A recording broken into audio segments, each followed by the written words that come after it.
What is up, YouTube? Today I'm doing the WWE TLC 2016 results. I wasn't able to do it last night because it was just late and I was tired. So yeah, let's get right away into it anyways. Let's just announce the winners right away. The winners of this match, I don't have the app with me, but the winners of this match was actually Randy Orton and Bray Wyatt. So we have new SmackDown Tag Team Champions, which is awesome. And I think the Wyatt family do deserve this, but at some point in this match, Randy decided to push Harper in the way so he would avoid his spear. So I don't know, I think that was not too smart by Randy, but I guess it avoided him. And then the way these guys won it, and by the way, I didn't even know that Heath Slater and Rhino had a name. They call themselves Beauty and the Man Beast, just to state that out. And the way they won was, so Bray Wyatt was doing the spider walk in the ring, and Rhino was being distracted, and Randy slid from behind and delivered an RKO out of nowhere, and that was it. And I got this one right, so I guess this one right as well. So this counts as one. So I hope that. And so I gave Randy the advantage, and they became new champions. And at the end, Harper and Randy did get over it. So yeah. So let's move on to the next match.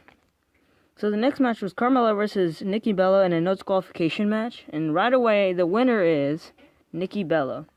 Guys, of course, I actually guessed this one right because I knew, and I think, yeah. So I knew that Nikki Bella was going to win. And yeah, so let's just get right away in the beginning of the match. Nikki Bella did end up giving Carmella a beatdown, just like SmackDown, like she did on SmackDown, or earlier on last episode. She did that, and then the first weapon that was actually used in this match was the kendo stick, which was, I guess, impressiveness. I mean, Raw hasn't used a kendo stick yet, I think. I don't know. I think they have. But yeah, and Nikki did end up doing her enziguri thing off the barricade on Carmella at some point as well in the match, like later on in the middle of it or something around there. She did end up doing that, so yeah, that was pretty cool. I guess we get to see that, but she could have injured herself there, probably. But yeah, and after that, so at this point, the way Nikki Bella kind of won here.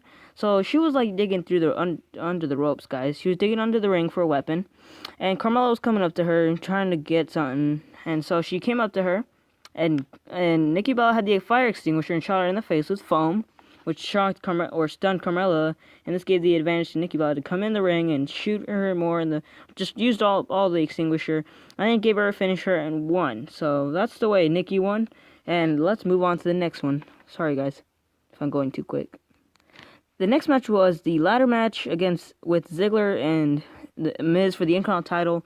And I did guess this one right. And so, what did I want to say? The winner is still Intercontinental Champion, the Miz, I should say. So the Miz kept targeting Ziggler's leg in this match, which was, I guess, pointless. Oh, not pointless. It was actually, you needed to do that so you can, keep your opponent from climbing, right? But yeah, so he kept doing that, and then at some point he did end up doing a Skull Crush finale on Ziggler on the edge of a ladder, just like he did to Cody Rhodes or Stardust at WrestleMania 32 on that polka dot ladder. He did the same thing to Ziggler, which was pretty cool to see that again. And then, so, the way The Miz won this whole entire thing, so he was on the top, they were both on the ladder, climbing different sides, and so Ziggler gave like 5 headbutts before The Miz fell off the ladder, and then he climbed back up, and Ziggler was taking like a long time to climb up the ladder, so this gave The Miz the advantage to kick him in the knee, which caused him from getting up anymore, and he gave him, and they kind of stopped him, and so he pulled the title down and won, and actually I'm surprised Maurice didn't do anything with this, so that was pretty cool, I guess, to see that. And at the end, The Miz did end up giving like a little speech or something, so I don't know. I don't think anyone cared about that, but this was a ladder match, if I didn't say that. But yeah, but I got this one right, so that's 3 for me, so let's go to the next one. The next match was Baron Corbin versus Kalisto in a chairs match, and right away, Kalisto wore trunks, guys, to this pay-per-view. So in his entrance, but you know what, I ain't gonna judge him for his outfit, so yeah, he can wear what he wants. But at this point, Kalisto did actually do something that was related to Sabu in this match. He jumped off, parkoured. Exactly what he did on Corbin. He jumped off the chair rope and hit him with the dive. And then at some point, Kalisto did dive on Corbin through like a bunch of steps, like chairs that were set up. He did that at some point. And another point as well, this was kind of awesome, the OMG moment for me. Kalisto was going for a suicide dive, and Corbin caught him, guys, in a deep 6. Which was awesome. I think that was cool. This was the OMG of this match. And at some point, alright, so the winner was Baron Corbin. I actually did get this wrong, so Yeah, I thought they were going to give the win to Kalisto, but they didn't. And the way he did that, so Kalisto was about to do a dive, or a crossbody, I think, on Baron Corbin.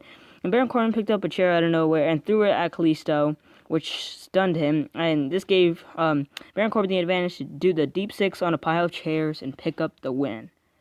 So that was that. Now let's move on to the next one. And yeah. The next match was Alexa Bliss versus Becky Lynch in a tables match for the Women's Championship. And this match was just great.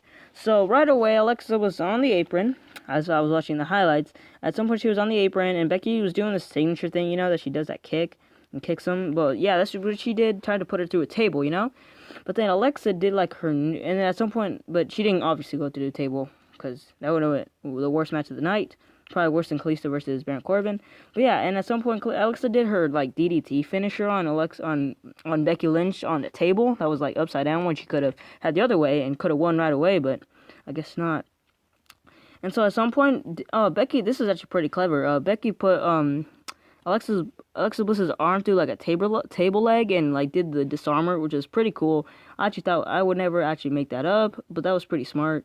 And then at some point, Becky was also on the apron, and Alexa pulled. So the winner, we have a new SmackDown Women's Champion, by the way, guys. So the winner is Alexa Bliss, and the way she won was, so Becky was like on the apron, and she like chopped her on the leg, I think. And then she caught her in like a power bomb and put her through a table, and our new champ was declared. And so we have, and I did guess this one right, guys. So yeah, let's move on to the next one. Alright guys, so the next match was the main event, and this was AJ Styles versus Dean Ambrose, and this had a lot of parts in this. So the first weapon that was actually introduced in this, just to state, I did guess this one right, and the first that was used is the ladder, which was not too surprising, because this is what you gotta do to use it. And so Ambrose at some point also did, and so, like, Ambrose did suplex. This was kind of there was a lot of OMGs in this match, and this part was awesome. So Ambrose suplexed Styles on the concrete floor, guys. He on the concrete floor, and then that was like, you know guys, the concrete floor next to the stage. I'm pretty sure you guys know what I mean. But yeah, he suplexed him on that. And another point in this match, there was like, Ambrose did slingshot AJ, and I think AJ actually sold this pretty well. Ambrose slingshot AJ Styles onto a ladder, which made AJ Styles look like he was knocked out, and I think he actually sold that pretty well. And then another point, AJ Styles was outside the ring, and Ambrose had a ladder, and he threw it at AJ Styles, which caused him, like, I guess, to fall over. So that was cool. And then another point as well, Ambrose did like this dirty deeds thing, except he lifted him up in a powerbomb and like tossed him onto these setup chairs that he had, which was a pretty good moment, another OMG moment there. And then another moment was Styles did like this snap suplex on Ambrose to like a table that was set up in the corner. And then this is another OMG, like the OMG moment, another one. This is not the big OMG, but the one of them. And so Ambrose was like, so AJ Styles laying on the announce table, and Ambrose is on top of a ladder. And he does an elbow drop off the top. It was a tall ladder, guys, and right through an announce table. I think that was pretty cool. And then this was one of my favorite OMG moments of this match. And so Styles was about to it looked like he was going to do a phenomenal forearm when Ambrose was laying on this table that was outside the ring. And so Styles did a 450 splash, guys, onto the table. That was awesome. I still kind of looked like he botched a little bit, but it looked pretty awesome, and I think that was a sick time. And then, of course, Ellsworth shows up. We all thought he was injured when he has his cone around his neck, and then at some point as well, like closer to the end of the match, Ambrose was going did a dirty deed onto Styles on the steps, which kind of knocked him out for a while. And then Ambrose was climbing the ladder, guys. This is the OMG. And Ellsworth pushes him off the ladder, and Ambrose sends crashing down onto the ground outside the ring through 2 tables, guys. And this gives AJ Styles the advantage to win the championship back. And I guessed this one right, of course. And so, I don't know what, like I said, so I don't know why he did this, but I guess it was part of that, so, yeah. Well, I hope you guys enjoyed my results video, and I hope you like this video, guys. Subscribe, because I wrote all these facts just for your entertainment. And just keep subscribed to me, guys. But others, guys, see you guys later.